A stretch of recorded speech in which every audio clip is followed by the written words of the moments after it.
sometimes your strongest weapon is the one that's still in the sheath. You feel me? So, but I do want to, man. I want to show everybody like I'm a dog. I'm not a dude that just needs to do jujitsu and that's it. If you defend my shot, I'm fucked. Like I've been working hard and I would love to display it. The AllStar app, the #1 app in the business. UFC, Bellator, One Championship, PFL, and more. Get the app right now. Link in description. Let's get into this title fight that you got coming up, man. It's the vacant middleweight title, Art of War, Cage Fighting 28. How did this come together? Like, how did they come with an opponent? How did this come? How did they put the fight together? Basically, I was in a contract with CFFC for a long time. I don't. 3 years ago, I signed it. I don't know the exact date, and I averaged like one fight a year. It just wasn't enough for me, and I really did like fighting for Cage Fury, and the fact that it had great publicity. I had great opponents, tough opponents. Like I got what I needed at the time. I just kind of wanted to fight a little bit more, and I was scared to get locked into another contract with them where their title holder, Donovan Beard, I feel like I will smoke him. I feel like I'll whoop his ass. And it was very tempting. I'm like, oh damn, I want this, but I don't want to sign another deal. Hmm. Um, so with the company that I'm in now, a few of my friends and teammates that are in the league in the UFC, Andre Petrowski, Joe Pfeiffer, and other people in my surroundings had just kind of advised me, maybe look, I fought for this guy in Art of War. We're in the UFC now. We're former champions. We both fight at it. We all fight at 85. Might be magic here. So you'd be the third dude to win this title and get the bump. So shit sounds good. Plus, I'm getting paid way, way more. That's always a bonus, right? Fuck yeah, hell yeah. I'm hungry. I need some money. Exactly. That Everybody gaming needs to. PC. Yeah, that gaming PC we talked about is expensive. Yeah, for real. Gaming and anything to do with technology or streaming or something like that is it's expensive, man. People don't. I don't think people really realize, like, if you want to get something high, high level, you got to put some Yeah. money down. You kidding me? Bro, gas and eggs is high. Yeah. Fuck gaming. Fuck buying a car. I'm trying to eat. I need some lemonade in the fridge. Yeah. Drinking tap water. Now, before we go more, into the fight, the title fight, I just want to rewind, man, back to like 2018, because I noticed that, you had that fight at Stellar Fight and got the twister in the first round, and then you just didn't compete for Yeah. years. This Like, is a what was good going on? That's a great question. And I really would love to kind of air this out and get this out. So I had a lot of ambition when I was younger. I've been training jujitsu since I was 11. I wrestled before that. So my entire life, I had no idea of being a businessman or going to college. I'm in school thinking this is what I love to do. I want to do this for the rest of my life. And I was blessed enough to know that before this sport became big and everybody wanted to jump on the bandwagon. So at that time, I don't know, I was maybe 2 or 3-0 as a pro. If you look on Tapology, I was actually booked to fight a guy. I forget his fucking name. God damn it. He's a Bellator vet. He has I don't know, a couple knockouts. Not the best record, but I booked to fight him at Stellar Fights. It might have been for the title. I forget. No, it wasn't for a title. But long story short, I weigh in for the fight. Show up to the fight. I'm in the back room warming up. That's how far along we are, and my team is like being called out. Like, hey, we need to talk to you. The other guy doesn't want to fight. Like, what the fuck's going on? We're here. We already signed. Fuck signing contracts. We're here. I'm warming up, hitting the pads. This guy's like, yeah, he doesn't want to fight. He says his gloves don't fit right.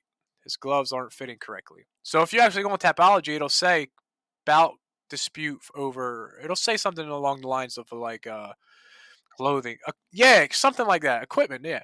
So I'm like disgusted. If you talk to any fighter, they're gonna tell you, "Yo, this shit is nerve wracking." Like to be back there, I sold a ton of tickets. I had thousands of dollars of sponsors. Like it's already a big fight. I'm fighting a pretty tough dude. I only had 2, 3 fights. This guy maybe had 10. Fought in a big time promotion. So I'm already nervous, and now here they are. Just my whole team leaves. And they're in the locker room arguing with the dude, like, nah, pussy, you're going to fight. You're fighting this kid. Like, long story short, the dude just left. He ended up leaving the entire venue, and I'm the main event. So I sat there by myself. They're like, yo, Trub, warm up. Like, okay, yeah, touch my toes. Um, yeah, the dude ended up leaving, and I didn't have a fight. So at that time, it really left a sour taste in my mouth. I had to end up kind of transferring all those tickets that I had sold. I did get paid, but I had to transfer those tickets to the next fight, and I booked a fight with Jay Ellis, the guy who's known for having 9 million fights.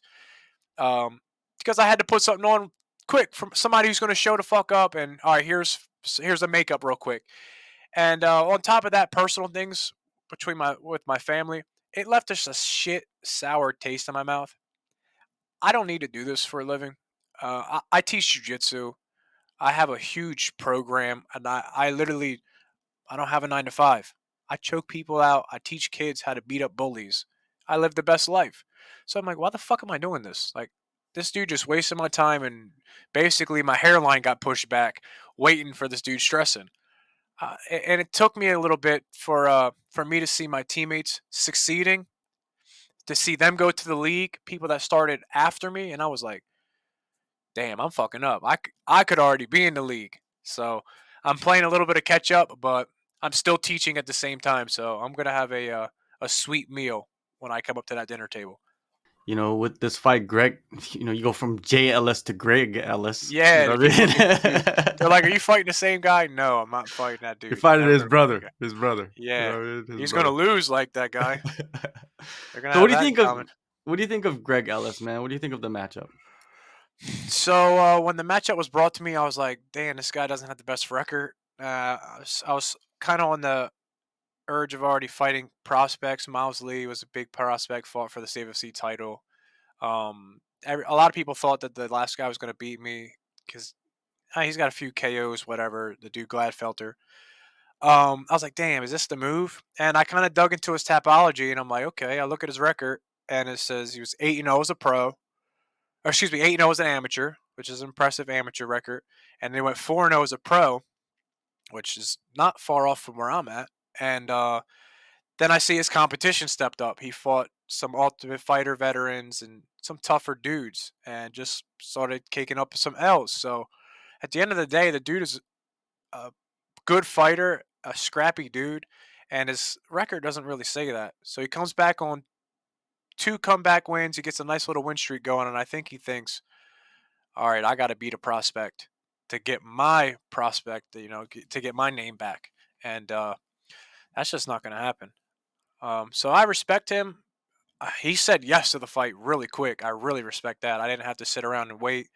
Um, as far as him, as if you're asking about what I think about his style and what I think how we're going to match up, I really think I'm better everywhere.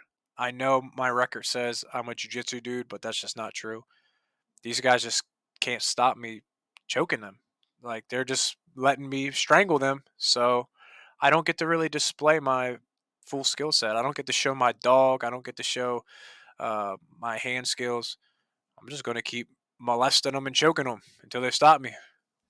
Well, that's a good thing for a fighter, though. You know what I mean? Like, you don't have to show everything until you need to show it, right? And it could be at the highest level. You know, what I mean? It No could doubt. be, you know, and that's better for you because you're honing your skills, the other aspects, but you don't have to show it until you need to show it, and then everybody's shocked. They're like, "Oh, I Yeah. didn't know." Sometimes your strongest weapon is the one that's still in the sheath. You feel me? So, but I do want to, man, I want to show everybody like I'm a dog. I'm not a dude that just needs to do jujitsu and that's it. If you defend my shot, I'm fucked. Like, I've been working hard, and I would love to display it. Well, you know, showing your dog, I think it's better to do that in front of a, you know, a Big larger, money. yeah, Yeah, yeah, where you're you could right. get. That's what my coach says. Yeah, because I say that I'm like, yo, I should just go toe to toe with this dude. I just should bite down on my mouth. He's like, Trub, if you can choke this guy out in 30 seconds, just do it. I was Yeah, like, all for right, sure. fine. For sure. That's the real deal though, you know, like you know, I go to regional shows from time to time and you see some of these dudes go in there and they're like known on the regional scene for For going to banging. war. For Yeah, and I'm banging, just yeah. like for Do they 500 really? bucks. Yeah. Do Yeah. they really want to go to the next level, or are they just like Right. living their dream on the regional scene? Yeah. They're never gonna buy a good gaming PC like that. They're Yeah, yeah. fucked. Now, you only have one setback in your pro career, which is a split decision loss in Yeah. 2021. Take us back to that, man. Like, how did that impact you? Man, I really it's controversial and like I don't want to be those guys that like, oh, I'm not dwelling on it, but I feel like I won. A lot of people think I won. Rewatch the fight. From what I see it, I look back and I'm like, God damn it! Like I just had to do a little bit more, and it's a clear decision my way. But I can also depict it and be like, I can pick at it and be like, okay, I got taken down one time in 3 rounds and I lost. So I just don't understand where this guy scored. I never got struck in my face at all. Not his glove didn't touch me. If we were playing freeze tag, I'd have been green light the whole time. Um, so in the second round, I threw a kick. I slipped. He laid on me. Third round, shoots in, lays on me. It frustrates me because when I watched his fights, the Miles, he's a wrestler. He's a nut sniffer kind of guy. Like puts his nose in your cup. The other fights, he got stood up a lot, stood up a lot, stood up a lot. And I'm a kind of a flamboyant dude. I'm like making faces at the camera. It's just my personality.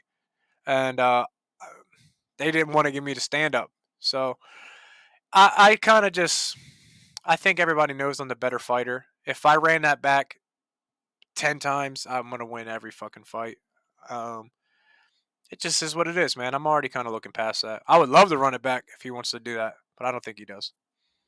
Well, you came back, man, and got a first round finish in your next fight, so it didn't really impact you in a negative way, right? Because sometimes dudes will just shut down, right? Sometimes fighters will just be like, "Yo, I had everything going for me, and then I lose one fight, and and it was controversial, and that stuff can get into your head a little bit." Right. But Maybe good if I got thing. my ass beat, but I don't know. This guy was just like a blanket. Not even. I don't know. It was just a boring fight. And again, I don't like to make excuses. I had a lot of personal things going on. Um, I wouldn't say they made the biggest decision into it, but I could do way better than that. Run it back. With Greg Ellis, do you envision like a first round finish as well? Yeah, damn. I always get asked these questions, and like, I'm willing to take this wherever it goes, anywhere it goes. But if he gives me that opportunity, which it has came, if you're looking at the percentage rate of it, for the most part, these people cannot stop my jujitsu. I don't know. They just can't stop it.